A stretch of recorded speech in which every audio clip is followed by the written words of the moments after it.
गाँ को गाँ बुलुछंती दंडुआ मानसिकधारी ଏହି 13 ଭକ୍ତମାନଙ୍କୁ ନେଇ ଦିନରେ ଘରକୁ ଘର ବୁଲି ପୂଜାର୍ଚ୍ଚନା ପରେ ଚୈତ୍ର ମାସର ଖରାରେ ଧୂଳି ଦଣ୍ଡ ଏବଂ ରାତିରେ ଦଣ୍ଡ ନୃତ୍ୟ ପରିବେଷଣ କରି ଆମ ପରମ୍ପରା ଏବଂ ସଂସ୍କୃତିକୁ ସମାଜରେ ଉଜ୍ଜୀବି କରାଇଥାନ୍ତି।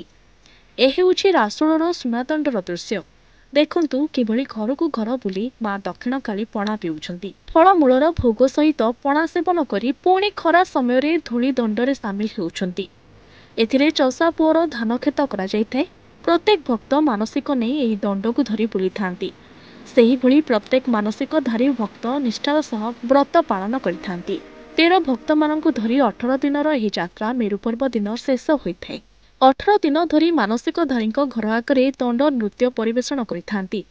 ଏହି ପରମ୍ପରା ଓଡ଼ିଶାର ବିଭିନ୍ନ ପ୍ରାନ୍ତରେ ଏହି ସମୟରେ ଦେଖିବାକୁ ମିଳୁଥିବା ବେଳେ ଢେଙ୍କାନାଳର ପ୍ରସିଦ୍ଧ ଶୈବପୀଠ କପିଳାସର ପ୍ରଭୁ ଚନ୍ଦ୍ରଶେଖର ଏବଂ ମାତା ପାର୍ବତୀଙ୍କର ଏହି ଯାତ୍ରା ଏହି ଅଞ୍ଚଳରେ ବେଶ ଉତ୍ସାହର ସହିତ ପାଳନ କରାଯାଇଥାଏ।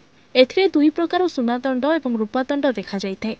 ଆମ ସଂସ୍କୃତି ଓ ପରମ୍ପରା ପୂର୍ବକ ଏଥିରେ ଶିବ ପାର୍ବତୀ ଯୋଗୀ ଯୋଗିଆଣୀ ହାଡ଼ି ହାଡ଼ିଆଣୀ ପତର ସୌରା ନାପିକ ଚଢ଼େଇ ଚଢ଼େଇଆଣୀ ଦୃଶ୍ୟ ସହ ବୀଣାକାରର ବୀଣାବାଦନ ବେଶ ହୃଦୟସ୍ପର୍ଶ ହୋଇଥାଏ। ଏହି ପ୍ରଥା ଏବେ ଧୀରେ ଧୀରେ ସତ୍ତା ହରାଇବାକୁ ବସିଲାଣି। ସମାଜର ଏହି ପରମ୍ପରା ଓ ସଂସ୍କୃତି ଜନମାନସରେ ଲିଭିଯିବା ଆଗରୁ ଏହାର ସୁରକ୍ଷା ହେବା ଅନିବାର୍ଯ୍ୟ ଅଟେ।